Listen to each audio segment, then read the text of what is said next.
We're now joined by SABC News parliamentary reporter Abra Barbier, who has been following all the proceedings this morning for us. A very good afternoon to you, Abra. So quite a lot of questions raised by members of the Portfolio Committee this morning, seeking clarity on what exactly transpired during this transaction by the Minister.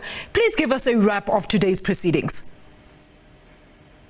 Alicia, I think it is a matter of more questions needing to be answered now after this morning session, because when I went to go and ask MPs after they closed the meeting, were they satisfied, they said no, they were not, because a lot of what the minister did share with us today is what we already knew, things that have already been in the public domain about the coffee shop and the loan, but there were other key issues that need answers. For instance, you mentioned it when you read the intro earlier on, the fact that she says there's no conflict of interest. First of all, she said at the time that she was mayor, she didn't feel she needed to declare it, and right now as well, when she became the Minister of Justice and Constitutional Development, she also didn't see a need to declare it, as she didn't think there was a conflict of interest. However, if this matter does go to the NPA for investigation, the minister has a direct line over the National Prosecuting Authority. And this, of course, is a cause of concern for many of the MPs. Many of the MPs who serve on the Justice Committee are advocates, have legal backgrounds, and this is a huge issue for many of them. And they were quite flabbergasted that the minister could say that she didn't think that there would be a conflict of interest. This, of course, led to another question about, will you step down, minister? Will you step aside until everything is cleared?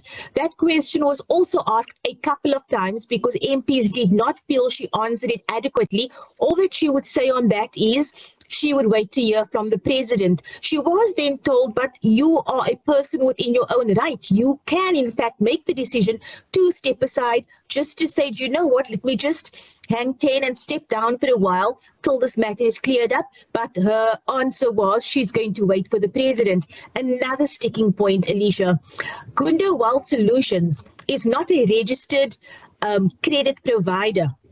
It's not a bank. So MPs wanted to know, why would you go to a company that offers financial investment advice for a loan?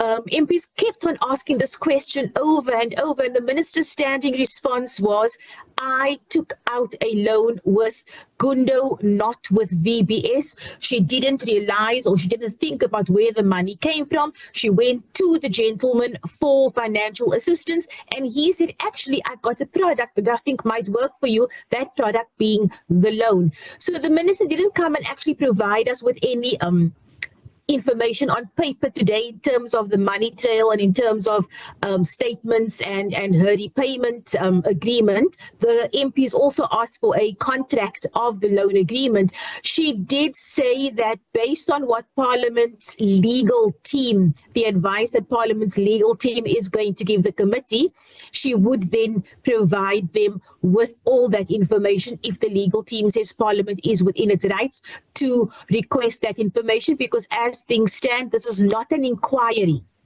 So Parliament, there are certain limitations for the committee. Of course, if it goes to an inquiry, then there will be a different scope with which in the committee can operate. But for now, it's not an inquiry. It was just a courteous meeting where the minister could come and say that she needs to explain herself because of everything that's been going around in the media. And her story is, I took out a loan with Gundo and it's been repaid. Abra, very interesting that you mentioned that, because there was a point of caution actually by one of the members who said that this shouldn't be conducted like an actual investigation, but rather a process that actually deals directly, as you mentioned earlier, with the minister's competency in her current position, should of course the need arise where she has to be objective on issues relating to the ongoing VBS saga. Has the ANC in itself said anything about her stepping aside at this stage? What are you hearing? That question or statement actually came from an ANC MP. I have it written down right in front of me now. It was Mr. Oscar Matafa of the ANC, and he said, given where the minister is currently, is she fit to be in that office? And then he went on to say, should more matters involving VBS land on your table, where do we go to from there? So the whole issue of the inquiry first came in when an MP, MKP MP, referred to this process as an inquiry. The chairperson then quickly corrected him and said, no, we're not calling it that. We've got a certain scope with which in we can work. We've got parameters with which in we can work at the moment, so we're going to stick to that. Thereafter, it was Mr. Mfata, like I said, who then also clarified this is not an inquiry, and he then asked those questions that you just asked me about. But as I say, there were questions at this point. There were no declarations or opinions given about what the minister should do, aside from, I think it was the DA who asked, do you think you should step aside? To which she obviously said, that's up to the president. But yes, it's very interesting that there was an ANC MP who raised that very question that you just asked me about as well. Alicia? Absolutely, Abra. And then, I mean, should there be, I know you've just mentioned, of course, a separate process that would then have to ensue, of course, should the need arise, but should there be official charges either by the NPA or the Hawks, what type of parliamentary process then should we expect to ensue afterwards? Alicia, do you know what? It could be one of a number. It would not necessarily be the Justice Committee who would deal with it. It would either an ad hoc committee could be set up, or it would have to go to ethics, members' interest and ethics committee.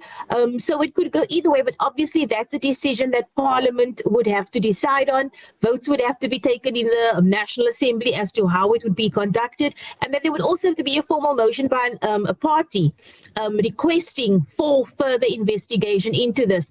But that is a big issue on the table right now. And yes, it is being investigated by the Hawks. There have been statements that have been circulating in the media. We know about the raid. We know where the fixer, the gentleman who owns Gundo, we know where he stands in the whole matter. So I don't think this is going away anytime soon. It's definitely something that opposition parties specifically are going to want to get to the bottom of. Alicia? Abra, thank you so much for the detailed wrap of today's parliamentary sitting there. That is SABC News parliamentary reporter Abra Barbier on, of course, Minister Thembi Simelane appearing there before the Portfolio Committee.